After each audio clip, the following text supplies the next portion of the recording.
ta présence.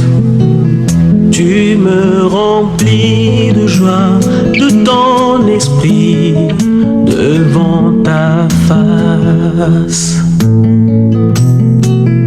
En ta présence, j'oublie mon existence, je répands mon âme, tu essuies mes larmes.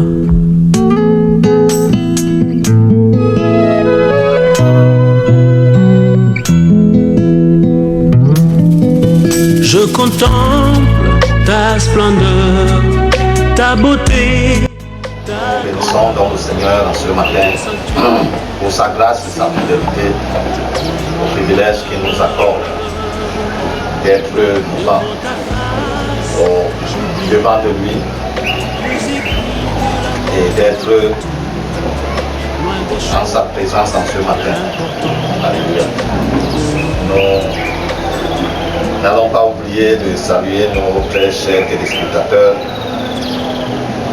qui disposent de leur temps pour suivre nos messages vidéo. Bien-aimés, nous voulons davantage apprécier ce que vous disposez à nous écouter et nous vous encourageons à continuer dans le même élan, parce que nous savons que ce temps que vous disposez n'est pas une perte, puisque Dieu va davantage s'en servir dans l'accomplissement de ses plans dans vos vies. Alléluia. Nous voulons ici en ce matin continuer dans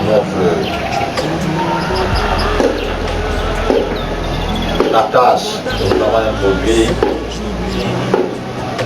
dimanche dernier, où nous parlons sur le thème la vanité de ce monde. Alléluia. Nous avons tiré l'exemple de la vie du roi Salomon, donc plein de sagesse et d'intelligence, qui en son temps avait exploré toutes les voies dans la recherche de la joie, dans la recherche du plaisir, dans la recherche du bonheur, parce qu'il avait les moyens, alléluia, pour pouvoir faire toute cette exploration. De notre temps, certainement, il aurait fait le tourisme, il aurait voyagé dans toutes les parties du monde entier. Mais bon, il s'était fait, il avait acheté tout ce qu'il voulait acheter. Il avait constitué une équipe de chants et de chanteuses. Il avait entrepris dans l'agriculture, fait des chants de toutes sortes de cultures. Il avait entrepris dans la construction et il avait construit plusieurs choses jusqu'au temple du Dieu vivant. Alléluia. Lorsqu'on regarde la décoration, c'était indescriptible. Alléluia. Mais dans tout ce qu'il a fait, il a compris qu'en effet, c'est vrai, nous pouvons y trouver une certaine jouissance, une certaine satisfaction, mais qu'en effet, tout cela était la poursuite du bas. Alléluia. Tout cela était la vanité. Parce que de nos jours, les situations sont arrivées, mais bon, on en parle seulement dans l'histoire. Mais ces choses n'existent plus seulement. Tout ce qu'il a pu mettre sur pied. Et le Seigneur, ce matin, voudrait davantage nous encourager, nous interpeller à aller chercher notre satisfaction en lui. Alléluia. Et en lui seul. Même si nous pouvons avoir des possessions, nous pouvons entreprendre des choses, mais que ce ne soit pas dans le but que nos cœurs soient comblés par ça. Alléluia. Parce qu'aucune de ces choses ne pourra combler nos cœurs. Il n'y a que la présence du Seigneur dans nos vies qui peut combler nos cœurs. Alléluia. Et nous voulons dire la première épître de Jean au chapitre 2, lisons du verset 15 au verset 17. 1 Jean chapitre 2, verset 15 au verset 17.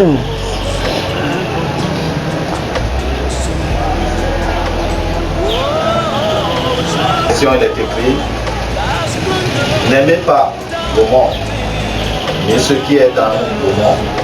Si quelqu'un aime le monde, l'amour du Père n'est pas. En effet, tout ce monde, la convoitise qui est dans l'homme, la convoitise des yeux, l'orgueil de la vie, ne vient pas du Père, mais du monde. Or, le monde passe, sa convoitise aussi. Mais celui qui fait la volonté de Dieu demeure éternellement. Nous allons également lire dans la première épître de Paul aux Corinthiens. Nous lirons dans le chapitre 7, du verset 9 au verset 31. 1 Corinthiens chapitre 7, verset 29 au verset 31. Nous a dit: ce que je veux dire, frère, c'est que le temps est court. Désormais, que ceux qui ont une femme soient comme s'ils n'en avaient pas. Ceux qui pleurent comme s'ils ne pleuraient pas. Ceux qui se réjouissent comme s'ils ne se réjouissaient pas. Ceux qui achètent comme s'ils ne possédaient pas. Et ceux qui jouissent de ceux comme s'ils n'en jouissaient pas. Car le monde, dans sa forme actuelle, passe. Amen. Ainsi, dans le passage que nous venons de lire, l'interpellation du Seigneur est très claire. Alléluia. Il nous demande de ne pas aimer le monde, ni les choses qui sont dans le monde. Il continue à s'étendre, à savoir la convoitise de la chair, la convoitise des yeux, l'orgueil de la vie. Ces choses-là viennent du monde et non du Père. Et celui qui les aime ne peut pas en même temps aimer Dieu. Alléluia. Ce que le Seigneur voudrait nous dire par là, c'est que même si nous sommes en possession de quelque chose que ce soit, que ce ne soit pas notre vie dépende pas de ces choses. Alléluia. Que ce soit l'argent, que ce soit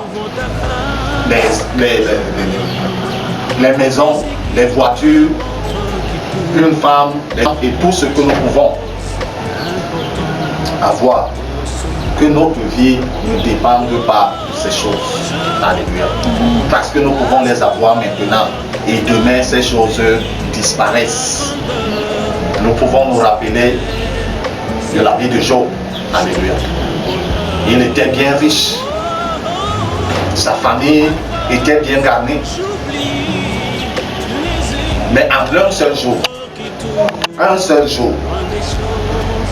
toutes ces choses ont disparu en série. Pendant que l'un des serviteurs qui a échappé à ceci venait lui rapporter qu'on était comme ceci, on faisait comme ceci, et il a eu suivi. À peine il terminait de lui donner le rapport, un autre venait. À peine celui-là terminait, un autre arrivait. À peine. Lorsque toutes ces choses avaient disparu, si la vie de Job dépendait de ces choses-là, Job se serait pendu. Alléluia.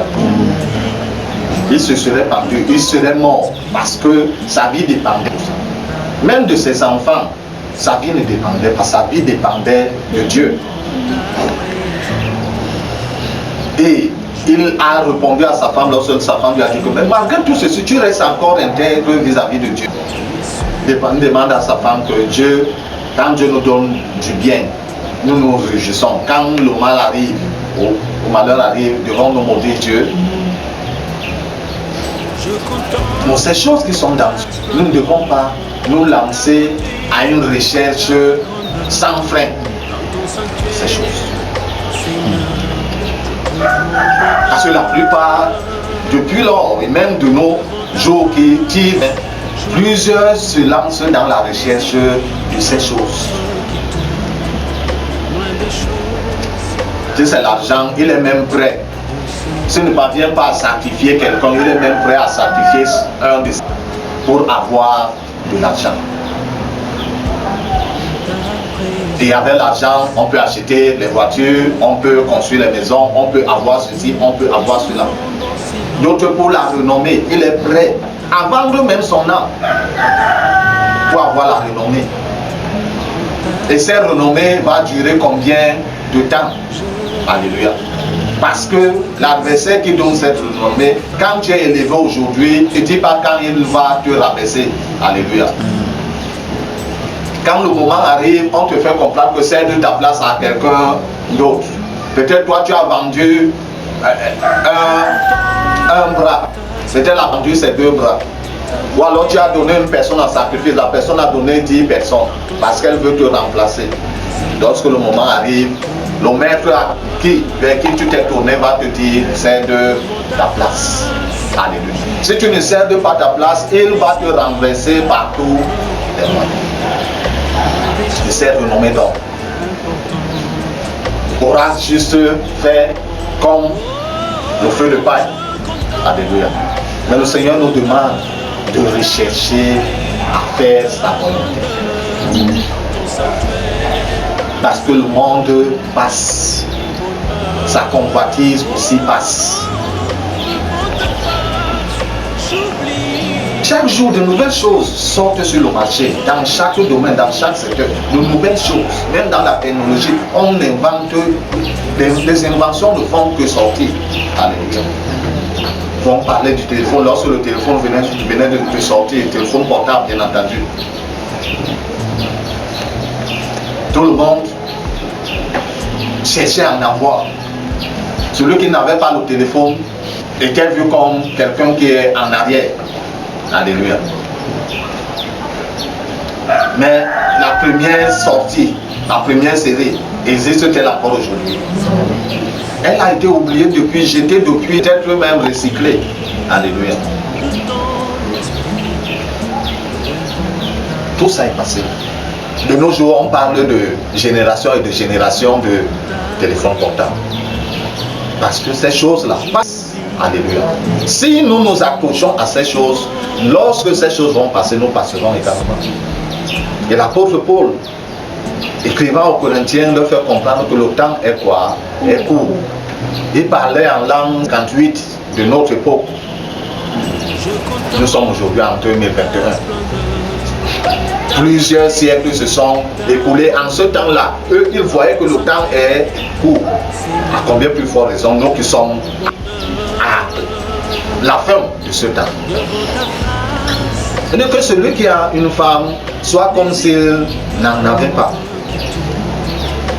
Non pas qu'il ignore sa femme ou qu'il ignore son mari, mais de vivre en s'attachant plus au Seigneur que s'attacher à cette femme ou à cet homme.